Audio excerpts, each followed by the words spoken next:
Гомересендә бер тапкыр да алдашмаган кеше һирәктер мөгаен. Үз мәнфәгатен кайгыртып әйтелгән ялган һүз башкаларны газапка дусар итүе бар. Үзен яхшы яктан күрһәтү, җитешсезлекләрен яшерү өчен алдашкан адәм башканы кәмһетеп кенә калмай, дөрес мәгълүмат алу хукугыннан мәхрүм итә. Динебез ялганды хупламай. Алдашу иң зур гынахтарның бере. Аллаһ Илсеһе саллаллаһу алейхи ва саллям булай дигән: Алдашудан хакланыгыз. Ысынлап та алдашу зина кылу менән янәшә. Улар икеһе лә утта буласак. Башка бер хадистә дөреслектә ялган ике йөзлелек ишеге дип язылган. Kur'an-ı Kerim'de, Kur'an-ı Kerim'de Allah Teala ayet: "Vestanibu kavlez zur." Yolgan sözden de, hem yolgan şahitlikten de kaçınız dedi. El-Hac suresinin 30. ayetinde ayet Allah Teala. Ya eyyuhellezine amenettakullaha ve kulu kavlen sadide. Allah Teala ayeti: ey iman getiruvchilar, Allah'tan korkuguz, hem doğru sözlü buluguz dedi. El-Ahzab suresinin 70. ayetinde. Hürmetli Müslümanlar, yolgancı başkalarga tugul özüne ziyan getirir. Özünün derecesini düşürür. Kişi yolgan söylegende o ferişteler o kişiden yıraklaşa. Muhammed sallallahu aleyhi ve sellem aytgan, yolgan söylegen kişinin söylegen yolganlarının isinden dedi, ferişteler bir yarım çakırım yıraklıkka kaçırırlar dedi. İkinciden yolgan kişini günahka anlansın cehennemge getirir. Hadis-i şerifte bulay deb aytilar. Yolgan kişini günah cehennemge getirir. Eğer kişi doim bir ravishda yolganlansa, ol Allah Teala karşısında yolgancı bulup yazılar. Üçüncüden yolgan kişinin kalbini qoralta. Hem hak yolda ona kirte bulup durar. Mana kişi yolganlagan sayın onda qora toplar borlikka kelar. Ko'pmi yolganlansa shu toplar ko'payib, yuragin qora toplar bilan qoplab oladi.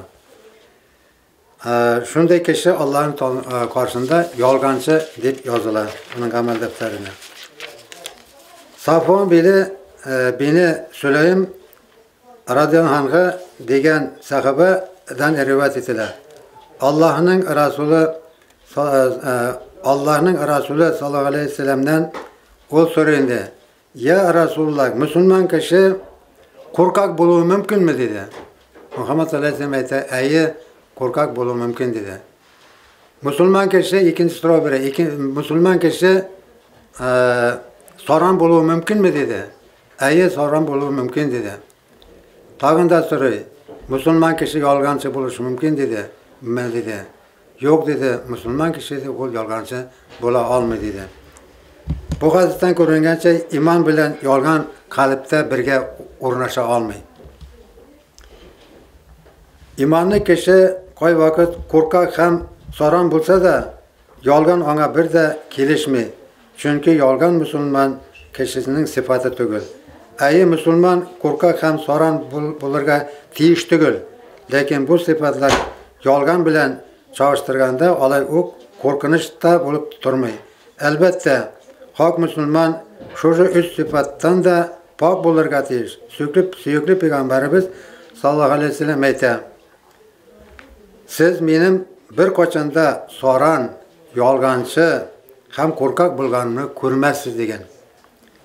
Doğru halifelerinin birisi Ömer bin el-Hattab radhiyallohu anh'a bulay deb aytadi.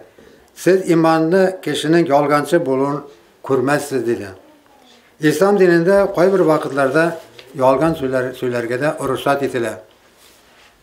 Mesela birisi bilen söyleşmegen er bilen hatınını, yalnızda bir bilen söyleşmegen Müslüman kişilerini yaraştırır, kiliştirir için.